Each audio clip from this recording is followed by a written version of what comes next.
Howard Schultz en rêvait, son successeur Kevin Johnson l'a fait. Plus qu'un simple nouveau Starbucks, c'est un centre de torréfaction haut de gamme qui a ouvert le 6 septembre à Milan. Le pays de l'espresso était jusque-là le maillon manquant d'une chaîne qui a réussi à convertir à un café digne de ce nom 78 nations du globe et réalise 22 milliards de dollars de chiffre d'affaires annuel.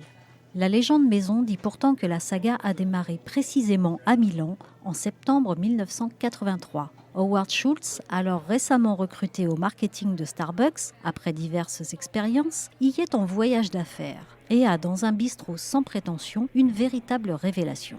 Pour un grand gaillard comme moi, grandi en jouant au foot américain dans les arrière-cours de Brooklyn, se voir servir une demi-tasse en porcelaine blanche d'un café préparé juste pour moi par un gentleman italien fut une expérience transcendante. L'épisode l'inspire et 4 ans plus tard, il rachète leur part au fondateur de Starbucks et entreprend de transformer la sympathique PME de 11 boutiques de grains de café en un réseau planétaire de salons dédiés à la dégustation de l'élixir.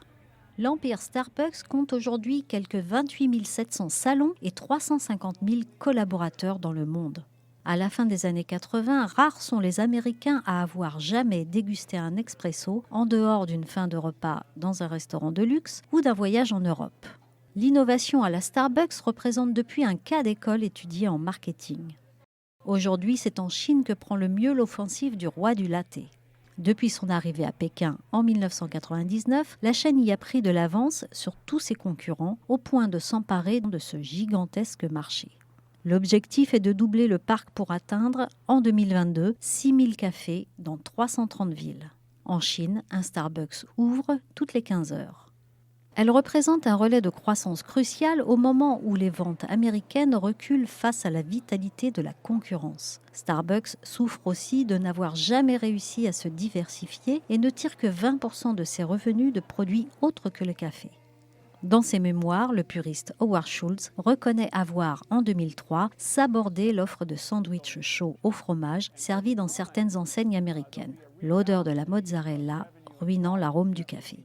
Encas et repas permettraient pourtant de mieux rentabiliser le réseau durant les heures creuses et d'attirer de nouveaux consommateurs. À 57 ans, Kevin Johnson va devoir réouvrir ce dossier tout en poursuivant la douloureuse rationalisation des quelques 14 300 salons américains.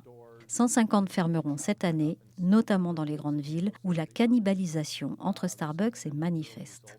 En véritable geek, Kevin Johnson a déjà accéléré la transformation digitale de l'entreprise. 13% des commandes aux États-Unis sont d'ores et déjà passées via le mobile et l'application de paiement de Starbucks y est plus populaire que celle d'Apple, Google et Samsung, lancée plus tard. Howard Schultz a confié la clé du magasin en avril 2017. Mais il continue pourtant de concentrer l'attention sur lui.